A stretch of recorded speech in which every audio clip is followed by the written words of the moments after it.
What's up, guys? Welcome back to the Bangers Only podcast. You can listen on Spotify, Apple Podcasts, and our YouTube channel. We got a new episode every Friday. And hope you guys enjoy this one. Welcome back, everybody. We're back in action, and Clark's laptop got fixed. So how does that feel, dude? Feels good. It was really quick. I mean, I was really stressed out about it, but it got fixed quick. And I recommend sending your computer into Apple if you ever needed to get fixed, because that happened. It was like a 2-day span of when I sent it in, they fixed it and they sent it back. So it was really, really convenient. They didn't even tell you what was wrong, huh? No, they didn't.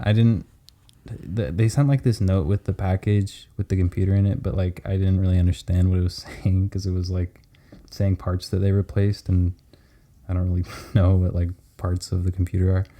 But anyways, I mean, I'm just glad to have it back. I'm glad to have all my stuff back. I mean, I realized how reliant I am on my computer, you know, like it's what I do because it's where I do my music, like almost entirely on the computer. So that was tough not having it.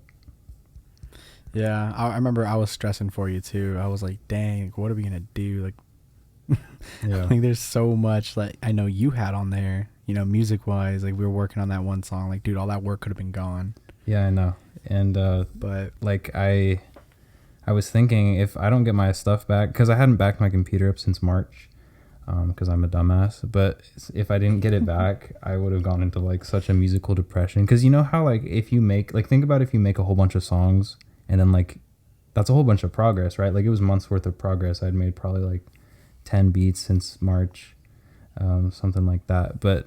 Or 10 that I actually really liked. And if all of those got taken away from me, I would have just been like so demoralized. You know what I mean? 100%. But like, dude, I'm glad it all worked out for you. Did it cost anything? No, it was free.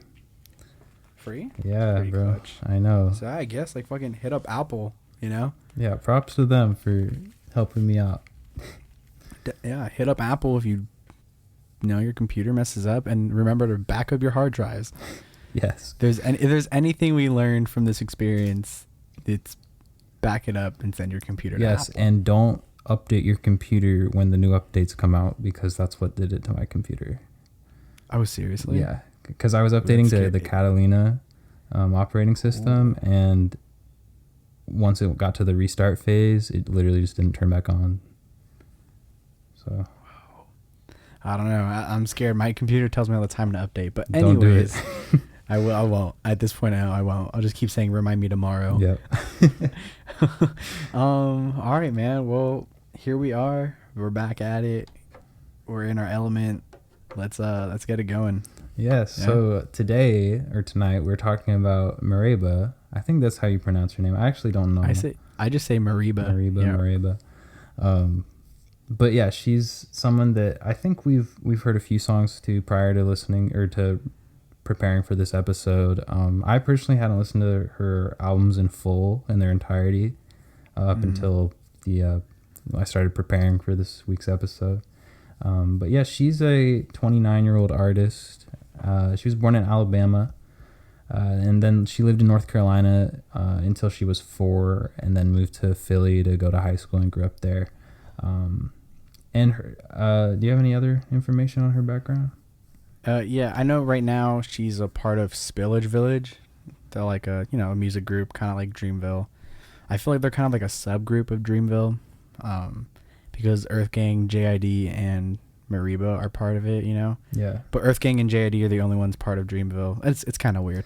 Yeah. And then also she's signed with Interscope at the moment. Right. So, I mean, hopefully, she gave us The Jungle in 2018. So, I mean, maybe we might be hearing some new music from her soon. Yeah, I mean, she's probably on a contract for that, so I'm hoping. We'll see what happens. It would have been cool if it came out for us to talk about it, you know, because watch us put this episode out, and then like a week from now she puts it out, and we just didn't know about it. I haven't heard any buzz, but maybe. I haven't either. But yeah, it says 2019 for that album on Spotify. Oh, okay, then we got some time. Yeah. Anyways, what was the first song of hers you ever heard? It was actually that one song that with JID on The Jungle. Oh, Sandstorm. Sandstorm. Yeah, you played it. Didn't you play that one in Yeah, in in studio class? recording. A little background on that. We had to bring songs in. It was like the first day, I think. First day of studio recording Mhm. one. Yeah. Was it last year? Or no? It was first semester of sophomore Right. year. Okay. And I brought in this song, Sandstorm, featuring JID. It's a really beautiful song. I love that song so much. And I put you on, so I'm glad that I brought it in. Yeah. That one like hooked me on Mereba herself, and then I started listening to JID a little bit more. Yeah, because he showed a lot I don't know, of like, versatility on that song. yeah, it was really nice to hear him. It's kind of funny to like when you hear JID rap, like he has like a different like tone Yeah. to him than most of like the rappers that are part of Dreamville. Like he's more like lighthearted, and he kind of sounds like he's like, I don't know, he kind of sounds a little bit nasally too, you know? Yeah, But like, he's very like 2011 Kendrick-esque. oh yeah, totally. But like it works, you know, like Yeah. that's his style and good for him. And then he made some songs with Mereba, which is good. But you know what, man? Let's hit it off with Room for Living, yeah? Okay. Yeah, sure. I'm scrolling through some of her music right now just to get a idea of Yeah, the order so of things. So I know when I started listening to this one, off the rip, I was like Rolling Stoner, banger. Absolute banger. I love that song. It's so, I don't know how to describe it. Like it just, you have to love it. It goes you know? hard. It's just, I think like the beat itself is what made it. It's so simple, but it's so emotional all in one. Yeah, no, I totally understand what you're saying. Yeah, and it feels like an intro to an album or an EP. Like, you know, it's like, this is an intro. If anyone needs an example, this is an intro. I love the way the kind of bass comes in at the beginning, and it's so, I don't know. I just love the way it starts. It feels like the beginning to a movie, honestly, and that's something I was getting with both of her full length albums, was that like they kind of felt like movies, like indie movies. Yeah. You know. Yeah, but definitely this whole project itself sounded like a 2013 project. Yeah. like this was the type of like music that people were making. And like, I don't know if you've ever listened to Soccer Mommy. I haven't. But like she's kind of angsty with it when she makes her music. It gets very like I don't know, it's like angsty indie music. It's interesting, but this is like the vibe I got from Mereba the whole time. Sounds like it. And it's like, it's kind of like that bedroom indie, but it works because she like turns it into like hip hop also, you know, in a way. What's interesting too is that like when I first started listening to this album, it wasn't really what I expected, because all I had heard up until that point was, you know, Sandstorm, one or two other songs, and I heard her feature on this track with Jadena on his latest album. But it's very like folk inspired, and like more indie and folk than like R&B, you know, like it has the R&B influences and stuff, but that's kind of what I more expected from the other stuff I had heard. But it was very folk, and it gave me the feeling I was watching an indie movie. Yeah. But it's cool to see. It was cool to hear her do this project and then like bump up her style and, you know, try something new in her next project, you know? Yeah. Like this project is heavy, like it's heavy musicianship. Like there's a lot of musicianship that went into this. And like the actual use of real instruments is like, I think why I really liked it. Yeah, me too. It's very you know? Acoustic in a lot of places. Like, yeah, like off the top of my head, I know she used acoustic, electric, guitars, bass, piano, and I know she had a harmonica somewhere. Yeah, it was in shit, what song was that in? But yeah, that Was harmonica. Yeah, the harmonica is like, I think what made it for me, man. I like that song. Like I loved it. Yeah. It was great. Bro, 2013 was such a god tier year for music. Yeah, I think so. Like in my opinion, I don't know, man. That year was just because when I think about it, I think of, you know, Good Kid, Mad City, which is my personal favorite album of all time. I will spoil that. But you also got Nothing Was the Same by Drake, which is one of his best albums. You got this album. I mean, it was a very like innovative year, I feel like, you know, like, and I'd say it was like one of the years approaching the kind of downfall of like good pop music before the SoundCloud rappers started emerging. Yeah, exactly. I mean, everyone was at the top of their game in that year. Seriously. And now I just feel like everyone that was at the top of their game, like, they're either still putting out straight heat or they're just dragging it on. Yeah. Like Drake. Like, I feel like Drake is just dragging shit on. Yeah, I agree. You know? He like still has potential to put out good music, but he hasn't in a long time. Yeah, he's doing what I feel like Logic did for the past like 2 years, with just fucking quantity. Yeah, I mean, you know, and it's like, dude, like, fucking relax, give us something that we actually care for. I'd rather listen to new Drake than new Logic, though, if I'm being real. Huh? I'd rather listen to new Drake than new Logic, if I'm Yeah, being me real. too, 100%. Even though, like, yeah, I just would too. Like, you know, and I like Logic, like, he's okay, but I just don't. I'm not a fan of like the stuff he's been releasing. Like, it's just, dude, take like a 2-year break. Give me something I like. Yeah, he needs to take his time with what he's doing and stop putting out the same thing over and over again. But anyways, we're going on. We'll talk about these guys. Sorry, a little bit of a rant. It's not even a tangent, just a fucking rant. But you know, this album, I really like the way it opened up. And for me, when I listen to these, I like to, you know, read the lyrics at the same time. Mm-hmm. So I can, you know, better understand what I'm listening to. But I couldn't find a lot of the lyrics for this album, so I was kind of upset. Yeah, it's pretty slept on. But so I had to like actually focus in and like sit there with my eyes closed, trying to hear everything she's saying. You know, what's interesting is I usually go and listen or look at the lyrics when I'm preparing for these podcast episodes, but this time I did, like for Denzel Curry, I did that because I really wanted to like fully understand his convoluted, complicated messages. But for this one, I got just completely immersed in the musicianship more than the lyrics, I'd say. Like I was just in it, and I had my headphones on pretty loud, like I couldn't hear anything except the music. You know, I was just vibing, and it was an experience, honestly. Like, this album's great, especially for her earliest project. It's pretty focused, I'd say. I mean, it stays on the same kind of trend of subject matter, but yeah, I mean, we'll talk about her next album in a minute. But do you have anything else to say? Yeah, I mean, I want to talk about like some favorite songs off of it and break them down a little bit. Yeah. All right. So, I loved her voice in "Go to London." It's very emotional. And I just love that whole emotion. I just love the whole theme of that song. It was just like, see ya. I know. You know, and like she was so calm, and her harmonies together, like the way she, like, her talent is very slept on, I think. I agree. She's a very talented singer. Like, technically, like her singing ability is just amazing. And she's very versatile with it.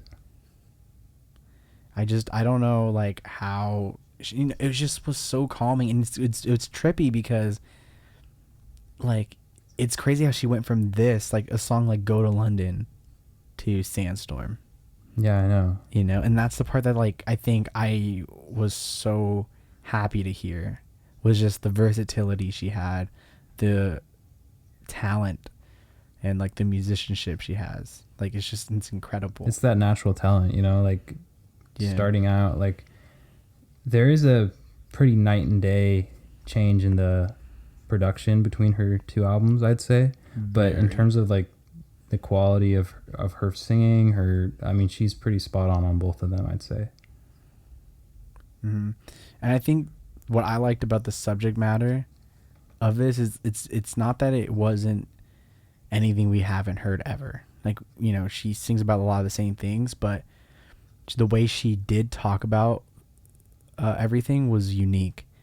And I noticed that, like, when she I think in her song "Sinking Ships," she was comparing, the way of loving someone, right? Like the sun and the moon. Like, like she can't love this person because they'll never catch up to each other. Yeah. And it's like, I'll be honest, I've never heard someone compare it like that. But it was interesting to hear it like that. And then the fact that love is like sinking ships or something, and then also like locks and keys, like it has to be perfect in order to open it. And like, people always talk about love being the key, or like, love like sun or something like that. But just the way she was able to talk about these very cliche things, but in a very unique way. Yeah, no, I admire I mean, that. if you look at even the names of the tracks, like her use of symbolism is present throughout the entire album. Like she loves that type of stuff. She's very philosophical too, I'd say, with a lot of the stuff she does. And it's not your typical kind of just moody, romantic, melancholy album, like it's all of her work is very, it's natural, and it's stuff I want to listen to. Like I feel like it's innovative and it's new. It's very interesting stuff. Mm-hmm. And then I think for Chasing the Moon, like that reference, that's the sun and the moon reference I was talking about. Like in there, she, in one of her lines, I don't have it word for word, but she said that like a lifetime is one rotation, and there might be like a million rotations for one soul. So just be patient. You know what I'm saying? Like to catch up to that one person, it might be a million rotations, but relax. It'll come. It'll happen. Yeah. And like she basically says there's no rush to go out and find someone. Just do your thing, and when that timing's right, someone will show up and it'll work for you. Yeah, that's the song with the harmonica, by the way. Yeah, I know. I think that's why I started writing a lot about it. Yeah. But it's good too because it's a short and sweet song. Like the track list on this album, they're not like too long, I like it a lot. Yeah, and then so I guess my final thoughts about this project is it's chill, angsty, and I think it's artistic, and it's definitely worth the listen. Yes, it's good. It's well focused. It's not her best work, I wouldn't say personally, but it's great. It's definitely worth checking out. Facts. Should we do the Cotton House EP?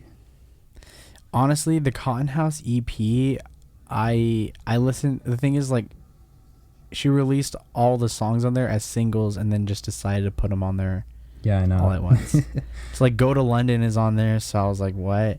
And I wasn't really like, I didn't really like any of the other songs. None of the songs like caught my interest. Yeah, same. They're also too long.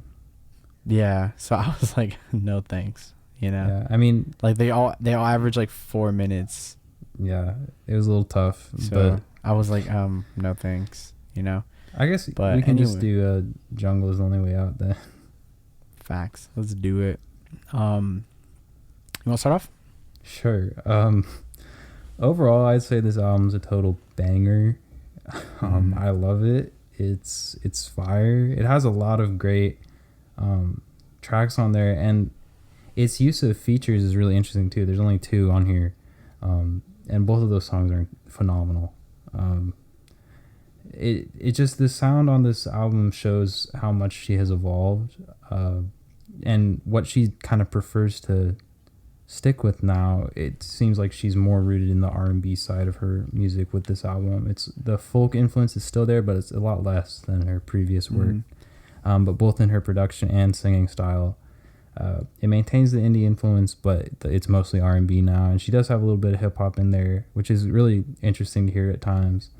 And it's just, I think it's really crazy to think about how far people can go in a certain amount of time, because you think about this album coming out in 2019 versus her 2013 project. Like, that's a big time gap.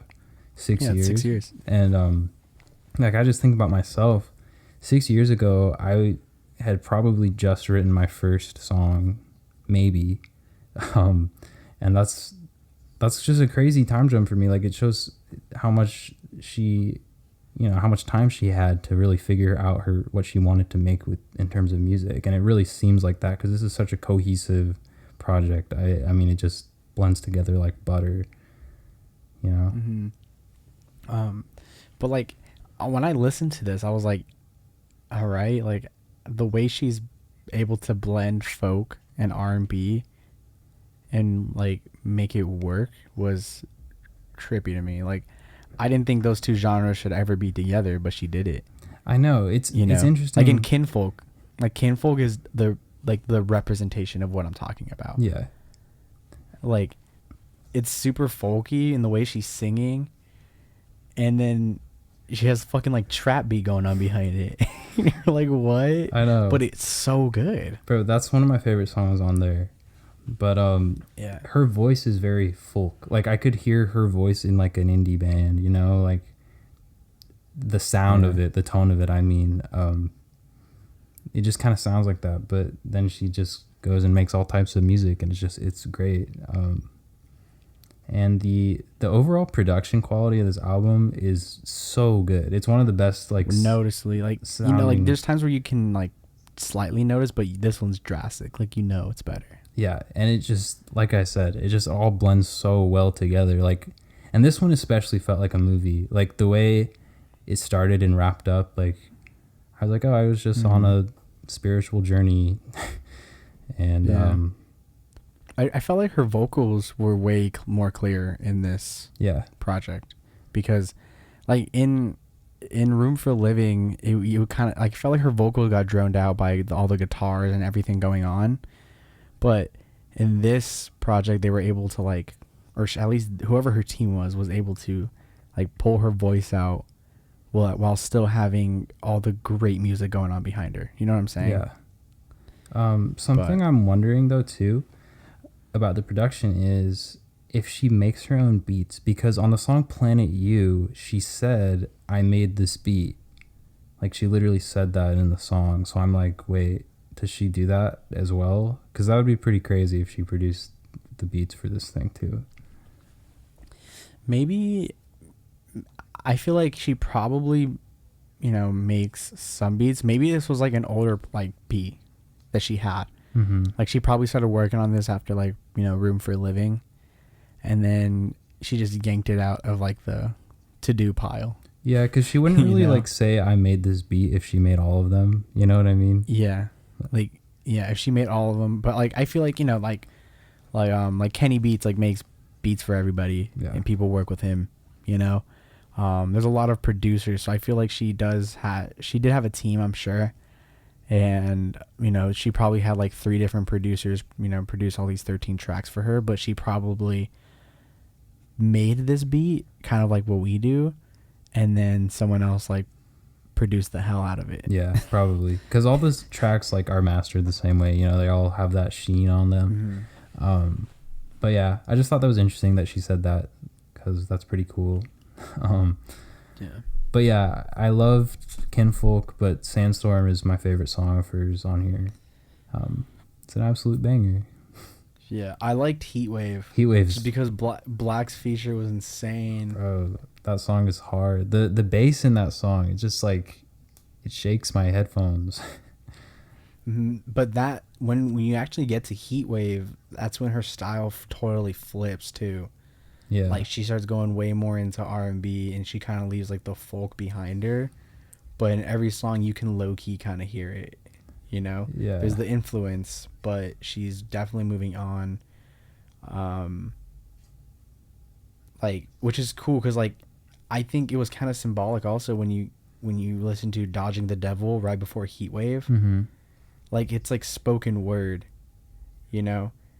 And I think like that was kind of like the transition for her in this project. You know, like she gave us a little taste of what she, you know, used to do mixed with what she likes to do now. And then she had the spoken word, and then she's like, now listen to everything else I have to offer. I would argue though that Black Truck is the beginning of that transition. Think so? Or honestly, even starting with Kinfolk, it like starts because you're hearing the influence of with the trap beat. No, but I'm saying is like when she hits dodging the devil, that's when the flip completely switches. Yeah. You know, like that's where she's like, this is what I can totally do now. Like, look how versatile I am. But I mean, listen You to know, like Black Truck though. Mm-hmm. Well, I guess what I'm saying is like it's more like the first 4 songs were like, you know, little taste of it. Yeah. You know, trying to keep as much focus she can. But like, you know, she still has that indiness to her also. I don't know. Except she's straight up rapping on Black Truck with the second verse. Yeah. That was interesting to hear her rap. I liked it. She sounds low-key like No Name but better. Yeah. Bro, No Name was pissing me off with that whole situation with J. Cole. Yeah. I don't want let's not go into that right now. Okay. Let's focus on Mereba. Heat Wave. Low-key, it's very relevant to what's going on right now. Yeah, that's true. But yeah. Did you get a chance to listen to the acoustic version? I did. It was interesting. Yeah. I don't know. I kind of liked it. I didn't like it as much as the normal version, but I did like it. Yeah. I was interested to see how it was going to work with Black. Like how I've never really heard him doing anything acoustic. You know? Yeah. So I was like, how is this going to work now? But it wasn't really like acoustic either. No, they just took out the beats. They just took out like the drums and shit, and you're like, okay. Yeah, it wasn't entirely acoustic, but no. I mean the idea was there. Yeah, they tried.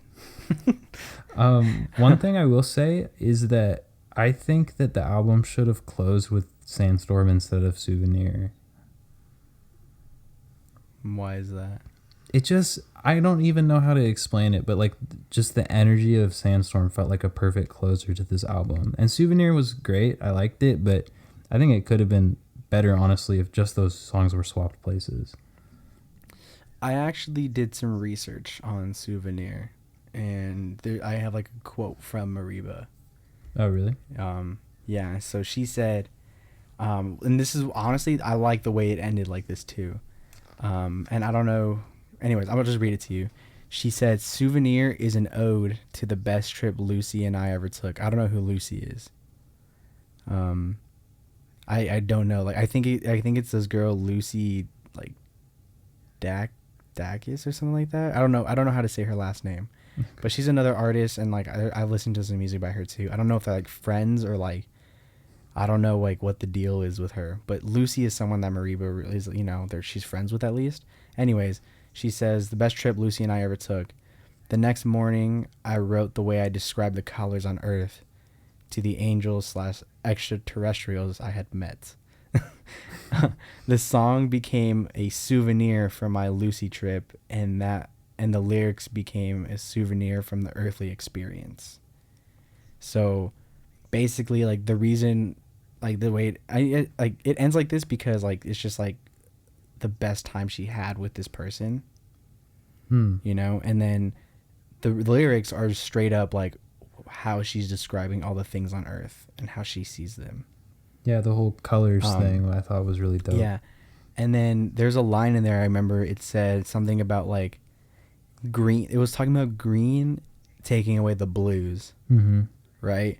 But that's her referencing marijuana. Yeah.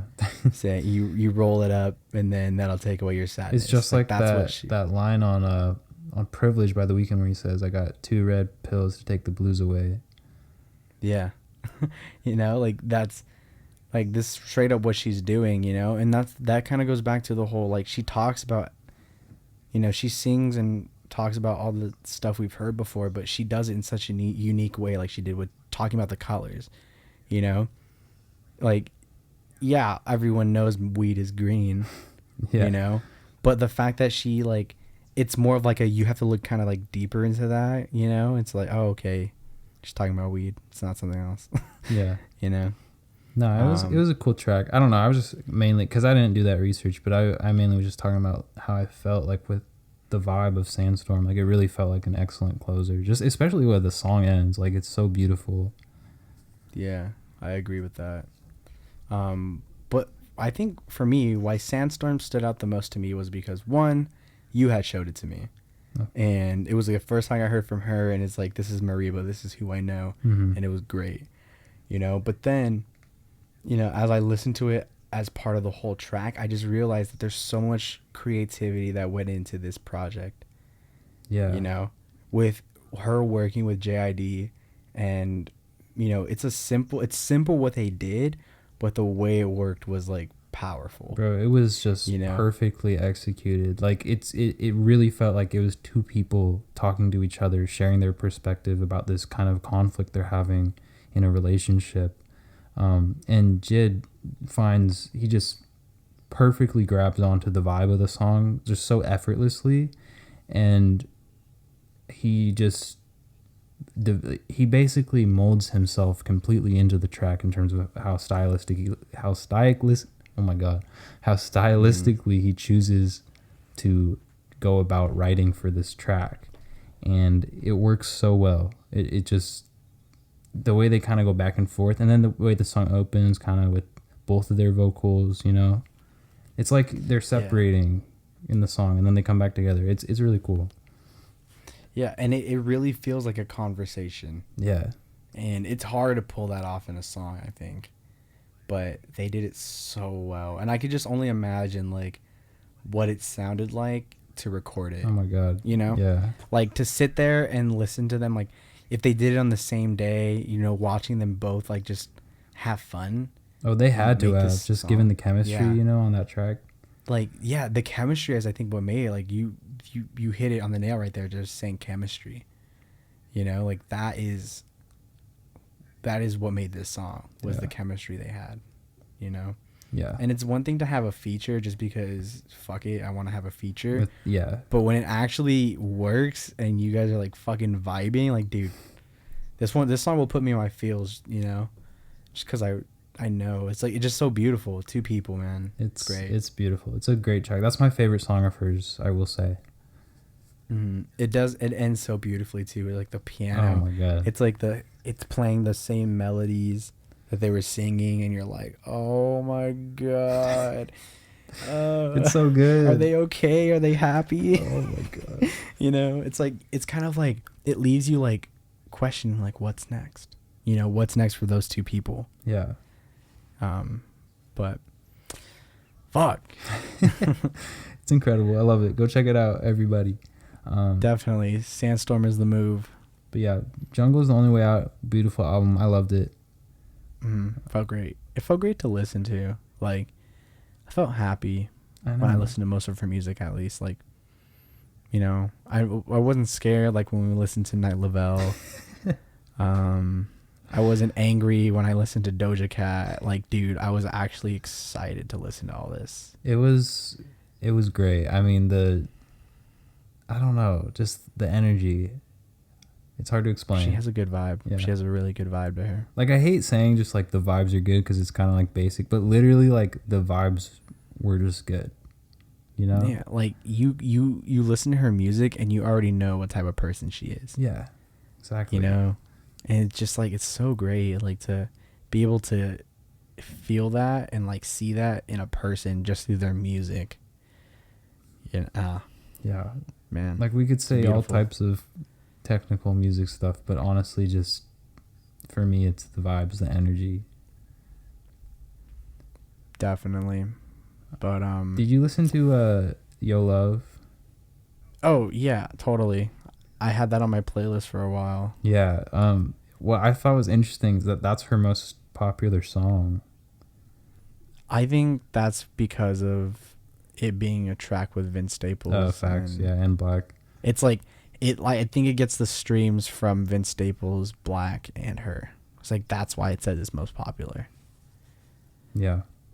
It's Sandstorm, if she didn't make that song, or like if it was like her own song, you know what I'm saying, as a feature. I don't know. I just think because she has Vince Staples and Black attached to it, that's why it says most popular. Yeah. If not, Sandstorm takes it 100%. Yeah. I look, you feel like 1 million of those streams were probably you and I from off of Sandstorm. Yeah, honestly, I've listened to that song so many times. Yeah, it's so good. It's a vibe. Bro, I remember definitely a vibe. Class was just shook when I played it. I liked it. that was a really good time to listen to everybody's music, like what they're into. Do you remember what other people brought in? I don't really. I know You brought in Eric. Umi. I brought in "Remember Me" by Umi. Eric brought in this like jazz song, which I thought, dude, it's such a slap. Oh, right. He brought in, I like, remember that. Yeah, I still have it saved somewhere, but it's so good. I remember. I don't know what Juan I do brought. remember what Juan brought in. He brought in that really sad ass song. Do you remember? It was something about being in your room. Oh, I think so. Yeah, it was like, Juan, are you okay? It was like hella depressed music. Yeah, I do remember that one. Juan, if you're hearing this, can you send us that song? I want to hear it again. That shit was sad, Juan. Yeah, send one of us the song. I want to hear it. I forgot what Brendan brought in. It's probably some Coldplay or something. Oh, I think it was Coldplay. Was it? I'm not gonna lie. I think he did bring in some Coldplay. Because he brought Coldplay in music production. He brought in Sparks. I think it probably. He probably played it again. Honestly, I don't remember. Bro, he loves his Coldplay. He'll probably remember. And then Joel, I don't know what, or Jolie, as Benny like to talk about. Crazy stuff. But yeah, sorry, tangents. Inside memes. Inside memes. You wouldn't understand. But yeah, dude, I think I would listen to all Mereba's stuff like again, like hardcore. Bro, I added a bunch to my playlist. Yeah, me too. And like I just feel like it takes you on a journey. You know, instead of just listening to it, like you actually feel a little bit better like when you're done listening, you know? It's kind of like a cleanse. But I don't know. Yeah. It feels good. No, it does. It does. Oh, man. We should do another episode. We should do 2. When? Because, I don't know, maybe right after. I don't know. Right now. It's just like an extra episode. Dude, we missed last week, and then the other week, like, we're, you know what I'm saying? We're, like, 2 weeks behind. Or we're just, like, chatting or something. Maybe we could just chat. Like, a fun episode. Just chat. You guys are hearing this plan right now. Yeah, you're hearing it play out. You'll hear it in a bit, probably. Okay, yeah, we'll just probably talk about our lives or some shit. Yeah. All right, guys. Well, I think that's going to do it for us on Mereba and all of her projects. Yes. I hope you guys enjoyed this episode, and I hope you got something from it, as always. I mean, that's kind of the goal here, to put people on new music, and just, I want people to hear what we have to say about it.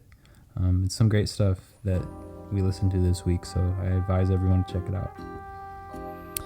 Absolutely. So, yeah. It's been 2 weeks since I've done this, but let's do it. I'm Adrian. I'm Clark. And we'll catch you guys next week. Peace.